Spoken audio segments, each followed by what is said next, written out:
bienvenue dans cette nouvelle vidéo. Aujourd'hui je vous retrouve avec un invité surprise. Voilà. Bonjour à tous. Donc aujourd'hui on va vous parler d'une série qu'on a vue, qu'on a fini de voir hier. Et on vient pour vous en parler à chaud, comme ça. Hein.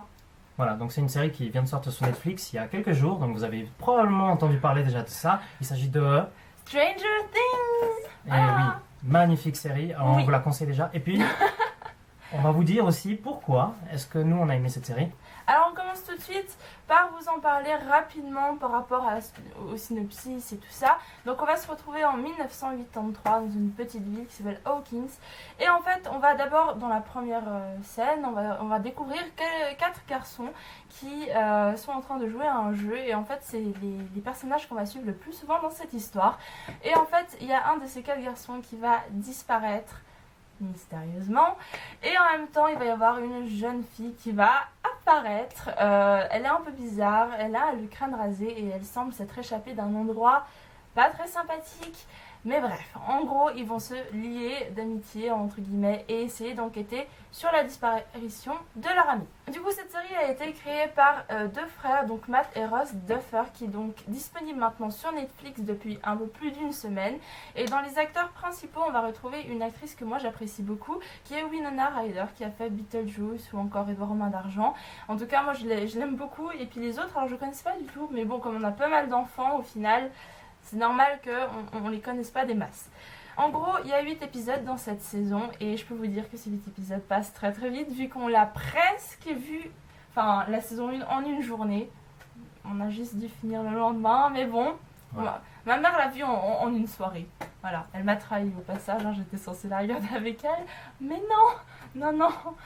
Du coup, c'est moi qui ai dû regarder avec elle. Voilà. Et finalement, mais c'était très bien. Voilà. Donc, voilà. Cette série connaît actuellement un immense succès et le point en fait que tout le monde apprécie le plus, c'est qu'il y a un énorme clin d'œil aux années 80 et tout le monde semble apprécier justement cette ambiance qui passe à travers en fait justement le jeu auquel jouent ces garçons. Donc, comment ça s'appelle déjà? Donjons et Dragons. Donjons et Dragons, ouais. Voilà. Un jeu de plateau qui ensuite a été adapté en jeu vidéo. Oui, du coup, les garçons, en fait, dans le premier épisode, jouent à ce jeu. Et donc, il y a plein d'autres clins d'œil aux années 80. Ça passe par les vêtements, ça passe par la musique, surtout la musique. Et le petit générique, en fait, moi, j'adore ce générique. Je trouvais ça tellement bien fait. Mais c'est juste, mais ça transpire les années 80. C'est charmant de dire ça, mais voilà. Non, franchement, moi, j'ai beaucoup aimé. Je sais pas si tu as quelque chose à ajouter. Alors ce qui est très excitant aussi, c'est que en fait, c'est surtout sur les scènes à suspense qu'on observe en fait ce synthé.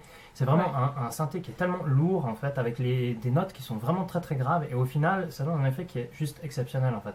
Et du coup, en fait, quand on voit ça, on se dit ok, là il se passe vraiment quelque chose, et en même temps en fait ça donne une ambiance particulière, parce que d'habitude c'est vrai que quand on a énormément de suspense, ou bien quand il y a une action qui se trame, eh bien on a souvent des violons, ou bien des instruments en fait, qui sont très classiques. Et puis là, on se rend compte en fait, avec ce synthé que ça donne une autre ambiance, un peu comme si c'était Halloween. Bref, c'est assez intéressant et intriguant à la fois. Et au final, ce qui est vraiment excellent aussi, et qu'on a relevé aussi sur la série, c'est qu'en fait, il y a énormément d'éléments en fait, qui ne sont pas vraiment effrayants. En fait, la série n'est pas effrayante en soi, mais, et c'est ça qui est intéressant, c'est que on est vraiment dans cette optique un peu de mystère, un peu d'attente, normalement, notamment avec des cliffhangers qui sont assez intéressants. Et c'est aussi la raison pour laquelle la série est très addictive, c'est parce que les cliffhangers sont très bien construits. Et le synthé, alors là, magnifique. Voilà. Ouais, ça franchement, j'ai beaucoup aimé. Un autre point aussi qui fait que j'ai beaucoup aimé cette série, c'est tout simplement les personnages. Parce que le fait qu'on s'attache tout de suite aux personnages, mais ça dès le premier épisode, ça donne juste envie de poursuivre leur enquête, de pouvoir les suivre à travers cette forêt, à travers différents endroits par lesquels ils vont passer. Moi franchement, j'étais trop fan. Moi, les petits garçons là, surtout Dustin, tu vois lequel c'est? Oh, il était trop mignon. Non, alors vraiment, ce qui est très excellent, c'est que le casting est très varié, et puis les enfants, vraiment, dans leur petit groupe, en fait, en fait, quand on les suit, en fait, on a l'impression vraiment qu'on est au sein d'une aventure. En fait. On est retombé dans l'enfance avec ces personnages, et au final, ça donne vraiment un effet qui est très réussi. Bien, hein. pour des enfants, c'est... Moi, j'ai beaucoup aimé. Je trouvais que Et ils ont un c'était charisme qui est très particulier. Ouais, c'est vraiment... Ouais, moi j'ai beaucoup aimé. Et aussi, ce qui est intéressant, justement, puisqu'on parle des enfants et puis de leur enquête et tout ça, c'est que on va suivre justement leur enquête, comme je l'ai dit dans l'espèce de synopsis. Mais au final, il n'y a pas que. On va aussi suivre donc les adultes, via un shérif et justement la mère de cet enfant qui a disparu. Eux aussi vont mener leur enquête. Et on a entre deux, justement, des adolescents qu'on va aussi suivre. Et en fait, chaque groupe d'âge mène son enquête et on a donc 3 points de vue différents. Et puis 3... je sais pas, Il y a 3 perspectives qui simplement se mettent l'une sur l'autre.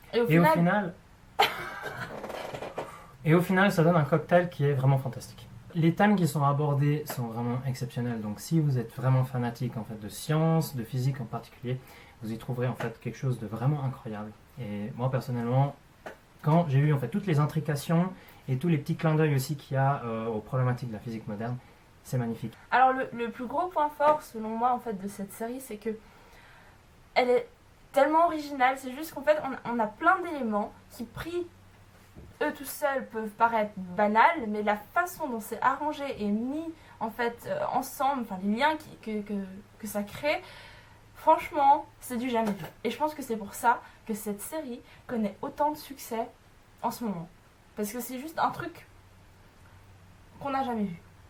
C'est d'un côté en fait c'est une œuvre originale, oui, et d'un autre aussi ce qui est vraiment exceptionnel, c'est les clins d'œil, parce qu'au final bah oui, il y en a partout. Il y en a partout. Et il y a beaucoup de références. On ne vous les dit pas parce que sinon ce serait triché, bien entendu. À vous de les trouver. À vous de les trouver, puis vous mettez sur les commentaires. Voilà. Donc si vous voulez vous faire une idée un peu plus précise de quoi parle cette série, on peut comparer en fait cette série à plusieurs œuvres telles que Stand By Me, The Goonies, E.T. ou Poltergeist. Et donc les créateurs ont aussi précisé qu'ils s'étaient pas mal inspirés des œuvres de Steven Spielberg, de Stephen King si vous avez vu Stand By Me, ainsi que Guillermo del Toro. Donc maintenant on va passer à la partie avec des spoilers. Alors attention, si vous n'avez pas vu la série, voilà, à vos risques et périls. Mais donc on va parler de quelques éléments intéressants et plus précisément les thèmes, n'est-ce pas? Voilà, exactement. Alors, on va pas faire une revue extensive de termes de physique, hein, donc le but n'est pas de faire un cours, mais on va un peu en fait donner un review de donc des choses qui sont un clin d'œil en fait des recherches scientifiques actuelles et aussi de certaines philosophies, parce que la science est avant tout une philosophie avant d'être une explication de faits réels, d'accord? Et donc les 2 thèmes qui sont vraiment clés, c'est celui du monde parallèle ainsi que de l'espace-temps. Monde parallèle, pourquoi? Alors en fait, tout dans la série se ramène à des mondes parallèles. Donc là où on a des spoilers, c'est que vous verrez à un moment, donc on aura une transition, donc où la série va passer en fait d'une série dans laquelle vous êtes seulement dans un monde réel. Donc vous êtes dans le monde tel qu'on le connaît aujourd'hui, avec des personnes que vous connaissez et que vous côtoyez. Et tout d'un coup, on va basculer lorsque on apprend en fait qu'il y a l'existence de ce monde parallèle. Et ce monde parallèle, en fait, est issu d'une théorie qui est déjà implémentée en physique et qui a été initiée déjà depuis le XXe siècle, qui est la théorie des cordes. D'ailleurs, la première, donc le premier clin d'œil en fait que nous donnent les 2 réalisateurs de cette série et qui sont assez incroyables, c'est que pour nous introduire ce phénomène, eh bien, ils utilisent une feuille de papier qu'ils vont simplement rouler, et sur cette feuille de papier est dessinée une corde. Et alors que vous êtes sur le plat, imaginez en fait que ce plat se referme à l'aide d'une énergie externe. Cette énergie peut être des ondes électromagnétiques ou bien de la chaleur. Et c'est aussi mentionné dans la série, et c'est ça qui est justement extraordinaire. Et une fois que vous êtes là-dedans, eh bien, vous pouvez, avec cette énergie, créer un portail entre les 2 plaques ici. Et donc au final, le monde que vous aviez sur ce côté-là va se retrouver sur votre monde-là. Et c'est l'existence de ce monde parallèle qui est assez incroyable. Ça c'est vraiment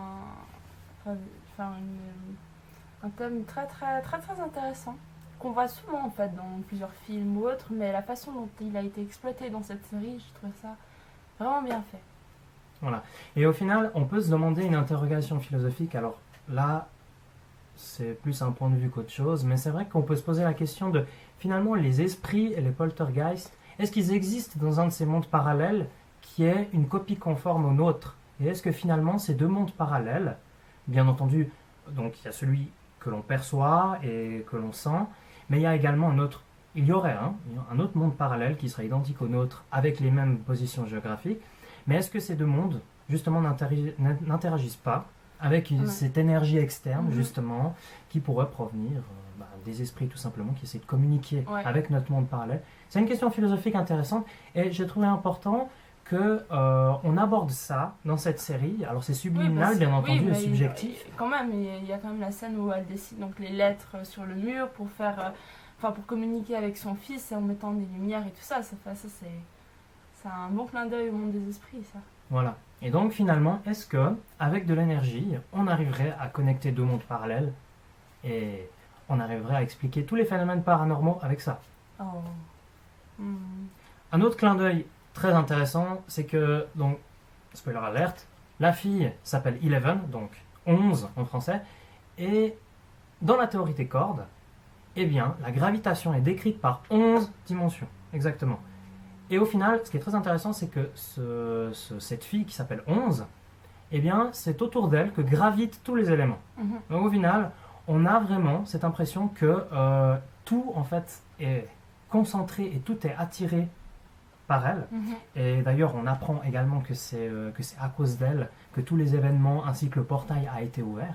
Et au final, métaphoriquement, 11 se rapporte aussi à cette notion de gravitation et à cette notion que tout, en fait, tous les personnages et puis toute l'intrigue tourne autour d'elle.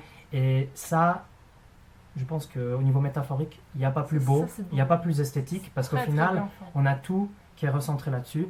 Et le fait que, justement, cette fameuse image dans laquelle il y a le professeur qui montre comment est-ce que deux mondes peuvent être parallèles et comment est-ce qu'on pourrait rejoindre les deux bouts de cette corde en faisant interagir l'énergie pour connecter les deux mondes, eh bien, tout ça regroupé fait qu'on a une excellente référence à la physique moderne et aujourd'hui, c'est encore un énorme débat de savoir s'il y a des mondes parallèles et comment est-ce que cette théorie des cordes est connectée avec ces phénomènes-là. L'autre thème, justement, qui est aussi implicitement suggéré, c'est celui de l'espace-temps. Alors, il y a deux éléments qui font que c'est un thème qui serait une des matrices directrices et un des fils rouges, en fait, qui connectent tous les épisodes entre eux. Donc, comme on a mentionné tout à l'heure, il y a 3 enquêtes simultanées qui se font. Il y a une enquête avec celle des enfants. Il y a l'enquête des adultes, avec le shérif et la mère et la maman de la personne disparue.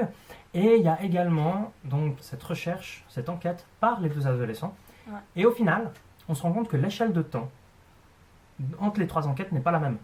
Et au final, les 3 vont se regrouper non seulement dans l'espace géographique, donc ils vont se regrouper autour justement de Eleven. Donc, c'est encore une preuve que tout gravite autour d'elle finalement.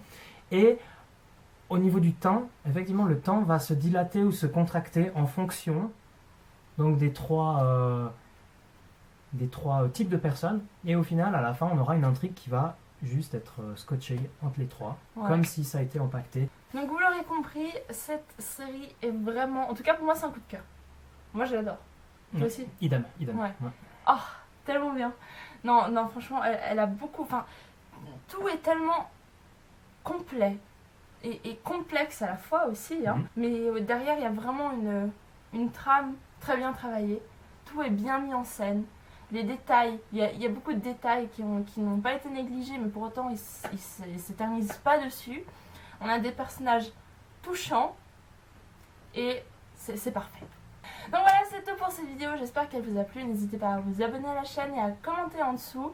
Et allez me voir sur les réseaux sociaux. Et sur ce, on vous dit à bientôt dans une nouvelle vidéo. Au revoir. On a vraiment, mais on a juste, je pense, les éléments du premier épisode. Il y a une monstre araignée sur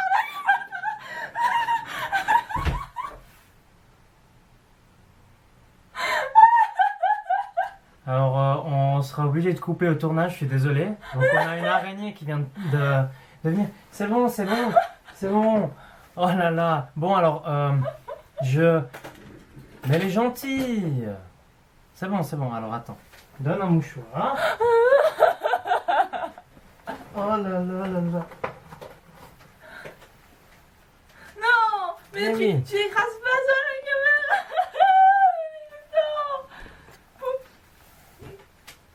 Non, mais non. Mais monte pas sur la caméra. Voilà la cause de tous les problèmes. Hein, voilà, donc si on a un retard de 30 minutes, c'est à cause de ça. Voilà. Mais c'est bon, elle est charmante. Pas la jeter. Ok, d'accord. Elle est charmante, moi je trouve.